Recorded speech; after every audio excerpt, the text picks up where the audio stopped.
काही प्रश्न आहेत ना, माझं तर मत असं आहे की पुढे काय करायचं, काही करू नका, एकच काम करा. 2014, 2019 आणि आता गेल्या वर्षी काय 24, जे काही भाजपनी त्यांच्या जाहीरनाम्यामध्ये वचनं दिली किंवा थापा मारल्या होत्या, मोठे नाशिकसाठी काय काय देणार होते त्याची होर्डिंग करून लावा, मोठी लावा. शेतकऱ्यांना आम्ही कर्ज माफ करू बोलले होते ना, माता भगिनींना 1500 नाही 2100 देऊ. किती रुपये आले? म्हणजे दणादण घोषणा जाहीर केल्या, त्यांनी घोषणा केल्या आणि आता सांगतायत 2100 नाही मिळणार, ह्या योजनेत असेल तर फक्त 500च मिळतील, आता एवढे नाही मिळणार तेवढेच मिळतील. मग आधी तुम्ही ह्या जाहीर करून माझ्या माता भगिनींना फसून मतं का घेतलीत तुम्ही?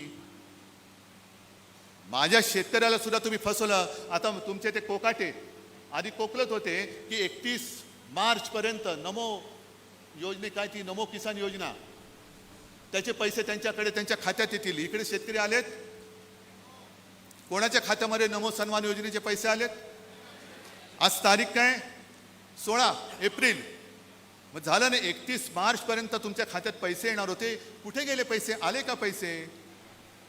उलट शेतकऱ्यांची चेष्टा चालले, तुम्हाला कर्जमाफी कशाला पाहिजे? लग्न करायला, अरे तुझ्या बापाचं काय जाते तुला, तू आम्ही कर्ज काढतोय, आम्ही शेती करतोय, तुम्हाला काय करायचंय? आत्महत्या करताय त्या घरामध्ये तुम्ही जाताय कधी? मंत्री कधी जातायत? पण हे सगळे मला राग कुठे येतो, या ढोंगावरती मी लाथ मारलेले. मी भाजपला सोडला, मी हिंदुत्व नाही सोडलं, मी हिंदुत्व मेलो तरी सोडू शकत नाही. पण यांचं भारतीय जनता पक्षाचं बुरसटलेलं जे हिंदुत्व आहे, हे भाजपचं बुरसटलेलं हिंदुत्व मला मान्य नाही आणि तुम्हाला सुद्धा असता कामा नये. ह्यांचं हिंदुत्व म्हणजे कसलं हिंदुत्व आहे? अरे हिंदू म्हणून मतदान करू शकतो, हे आपल्या शिवसेना प्रमुखांनी प्रथम दाखवून दिलं. हे प्रमोद महाजन जाहीर सभेत बोललेले आहेत. आणि 87 सालची जी काय पार्ल्याची पोटनिवडणूक झाली, रमेश प्रभू, ही हिंदुत्वाच्या मुद्द्यावरती देशभरामध्ये जिंकली गेलेली पहिली निवडणूक होती. लढल्या आधी गेल्या असतील, पण जिंकली गेलेली पहिली निवडणूक होती. आणि तेव्हा शिवसेना प्रमुखांनी कार्टून सुद्धा काढलेलं आहे. कारण भारतीय जनता पक्ष काय करत होता? गांधीवादी समाजवाद. आणि तेव्हा मला ते सुद्धा कदाचित कार्टून फटकारीमध्ये असेल.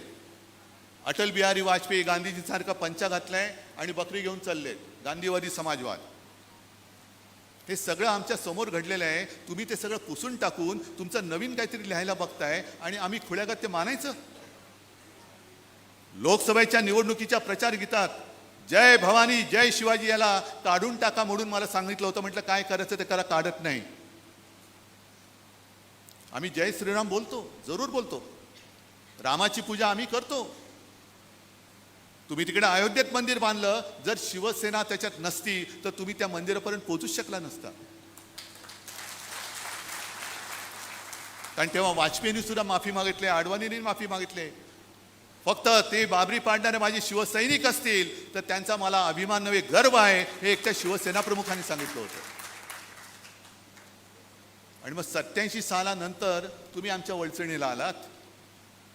त्याच्या आधी भाजपची सुद्धा, आता संजय तुम्ही म्हणालात